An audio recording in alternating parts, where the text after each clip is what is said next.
In the last video, we saw that if we have two currents, or two wires carrying current, and the current is going in the same direction, that they'll attract each other. Now, what would happen before we break into the numbers? What would happen if the two currents are going in opposite directions? What would they attract or repel each other? And you could probably guess that, but let's go through the exercise. Just because I realized the last time I got a little bit messy, and I'll do it a little bit cleaner. I don't have to draw as many magnetic field lines. So let's say that's wire 1. That's wire 2. That's my wire 2.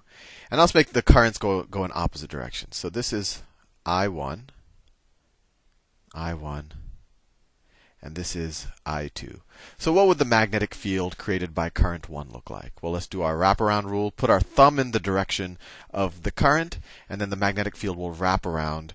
It'll go into the page here, and it'll go out of the page here, right? If you point your thumb up like that, your right hand, always use your right hand, and then you'll get that type of magnetic field. And of course, it's going into the page, into the video screen, all the way out to infinity. It gets weaker and weaker. It's inversely proportional to the radius away from the wire, so it'll get weaker and weaker. But even here, this magnetic field is going into the page. Now we know, just as a little bit of review, the force on this, the force created by current 1 on current 2, that's just the convention I'm using, you wouldn't always put the 1 first, is equal to current 2 times some length, let's call that length 2, along the wire. This is going to be a vector because it's a magnitude of length and a direction. And it goes in the same direction as the current. So let's say that is L2. Right? So we're talking about from here to here. That's the current. Cross product that with the magnetic field. I'll switch back to that. The magnetic field created by 1. And it always seems pretty complicated, but you can just take your right hand rule and figure out the direction. So we put our index finger, I'm doing it right now, you can't see it. You put your index finger in the direction, let me see. You put your index finger, there you go, in the direction of L2. You can write the 2 down here instead of writing a big 2 right there. Put your index finger in the direction of L2. I keep redoing it just to make sure I'm drawing it right. Put your middle finger in the direction of, so this is L2, this goes in the direction of the middle finger. The index finger. Your middle finger is going to go in the direction of the field, so it's going to be pointing downwards, right? Because the field is going into the page. To the right, on this side of this wire. And then your other hands are going to do what they will. And then your thumb is going to go in the direction of the net force. So your thumb is going to go like that. So there you have it. This is the top of your hand. You have your little veins or tendons, whatever those are. That's your nail. That's your nail. So in this situation, when the current is going in opposite direction, the net force is actually going to be outward on this wire. The net force is outward. And then, if you don't believe me, you might want to try it yourself, but the force on current 1 or on wire 1 or some length of wire 1 caused by the magnetic field due to current 2 is also going to be outwards. So here, if you want to, think about it a little bit or have a little bit of intuition, if the currents are going in the same direction, they will attract, and if the currents are going in opposite directions, they will repel each other. So anyway, let's apply some numbers. And let's apply some numbers to this problem. Let's do it with the opposite current direction. So let's say that current 1, I'm just going to make up some numbers, is 2 amperes. Current 2 is, 3 amperes.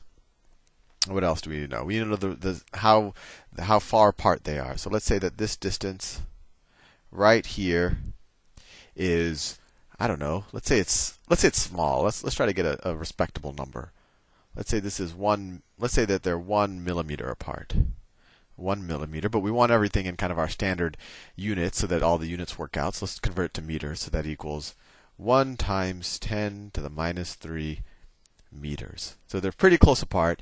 And let's figure out let's do the force on wire 1 due to current 2, just so that we can see that this is also repelled. So let's say that the length in question, L1, is equal to, let's make it a long wire, 10 meters. All right, so how do we do this? So first, let's figure out the magnitude of the magnetic field created by I2. So the magnitude of the magnetic field created by I2, I drew this hand too big, took up too much space. So the magnetic field created by current 2, worried about the magnitude of it, that is equal, and we saw it before, and we're assuming that these are, it's in air, so we can use the permeability of a vacuum. So it's equal to that constant, the permeability of a vacuum, times I2, it's just a magnitude. And remember, we figure out the direction by wrapping our hand around it. We'll do that in a second. Divided by 2 pi times the radius. So 2 pi radius. So let's see. So we could just put it in so the magnitude of the magnetic field is equal to, well, we'll just keep that. I2, I said, is 3 amperes times 3 amperes divided by 2 pi times 1 times 10 to the minus 3. And let's see, and that answer will be in Teslas. All right. There, we already have the permeability of a vacuum there, so let's write that down. Permeability of a vacuum times 3 divided by 2 second pi times 1e minus 3. And I get, the answer will be in Teslas, 6e minus 4 Teslas. So the magnitude of the magnetic field there, created by current 2, is equal to 6 times 10 to the minus 4 Teslas. Now, what's the direction of that magnetic field? So here we use our wraparound rule. Take your right hand, wrap it around the wire in the direction of the current, and then you'll get the shape of the magnetic field. So if I take my right hand, my thumb goes in the shape of the current. My hand is going to look something like this, and my knuckles. The fingers are going to come out on that end, right? So the magnetic field caused by current 2 is going to look something like that. So on this side of the wire, where it intersects with the plane, it'll be popping out. And on this side, it'll be popping in, right? So on this side, it'll be popping in. Fair enough. So now we can figure out what the net force on this first wire is. So let me erase some of this, just so I have some free space. Let's see. We already used the 3 amperes. We already used all of that.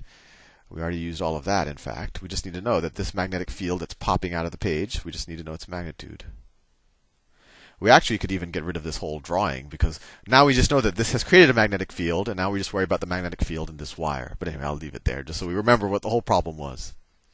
So what's the net force on this, on wire 1? So the net force on wire 1, so we could say caused by wire 2 on wire 1, is equal to the current in wire 1, so that's 2 amperes, times the vector, well, this is L1. I'll write L1 right now. Cross the magnetic field.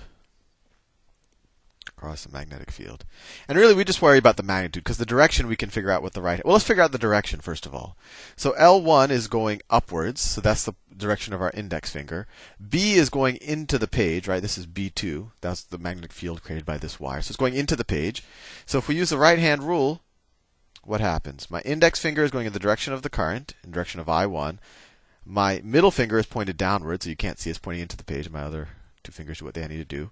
And so my thumb will point in the direction of the net force. Right? That's the top of my hand. So the net force is in that direction. Right? So we don't have to worry about the vectors too much anymore, because we know the end direction of the net force. So what's the magnitude? So the magnitude of the force is equal to the current, 2 amperes, times the magnitude of the distance, times 10 meters, times the magnitude of the magnetic field, that's 6 times 10 to the minus 4 Teslas. And then when you take the cross product, you take the sine of the theta between these 2 vectors, right? But they're perpendicular. The magnetic field is going into the page, while the direction vector of the wire, the length of the wire, is going along the page, so they are perpendicular. So the sine of theta just comes out to be 1. So you can just, so when things are perpendicular, you don't even have to worry about that sine theta. You can almost just multiply the terms and then use your right hand rule for the direction. So anyway, this gives us 20 times 6, 120 times 10 to the minus 4. That's the same thing as what? 1.2 times 10 to the minus 2. So the magnitude of the force is 1.2 force from current 2 on wire 1. The magnitude is 1.2 times 10 to the minus 2 newtons, because we used all the right units.